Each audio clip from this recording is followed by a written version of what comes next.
ناظرین جس طرح آپ دیکھ رہے ہیں کہ اس وقت بریلی کسٹم جو مین شاہراہ ہے وہ بند ہے، تو ہم یہ کہیں گے کہ مزاحمت زندہ باد۔ جس طرح آپ کو پتہ ہے کہ یہ نااہل حکومت بلوچستان کی جو سرفراز کی حکومت ہے، انہوں نے صبح سویرے فائرنگ کی، شیلنگ کی اور ہمارے کارکنوں کو گرفتار کیا گیا اور زخمی کیا گیا، لیکن پھر بھی انشاءاللہ یہ مزاحمت کا جو راستہ ہے یہ مزاحمت جاری رہے گی، اور انشاءاللہ پورا کوئٹہ، جس طرح آپ کو پتہ ہے کہ یہ ہڑتال کامیاب ہڑتال، پورا کوئٹہ جام ہے، لیکن یہ بوکھلاہٹ کا شکار ہے۔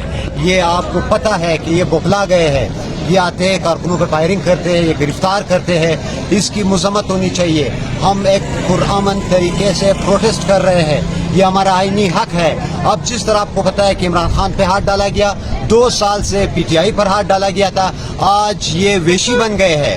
انہوں نے ساری جو پولیٹیکل پارٹیاں ہیں جو اپنے حقوق کے لیے احتجاج کرنا چاہتے ہیں، یہ اب کسی کو نہیں چھوڑ رہے۔ انشاءاللہ ظلم جو ہے وہ مٹ جائے گا، ختم ہو جائے گا، اور مزاحمت جو ہے وہ زندہ رہے گی، زندہ باد رہے گی، جمہوریت کامیاب رہے گی۔ امریت مرد آباد، جمہوریت زندہ باد۔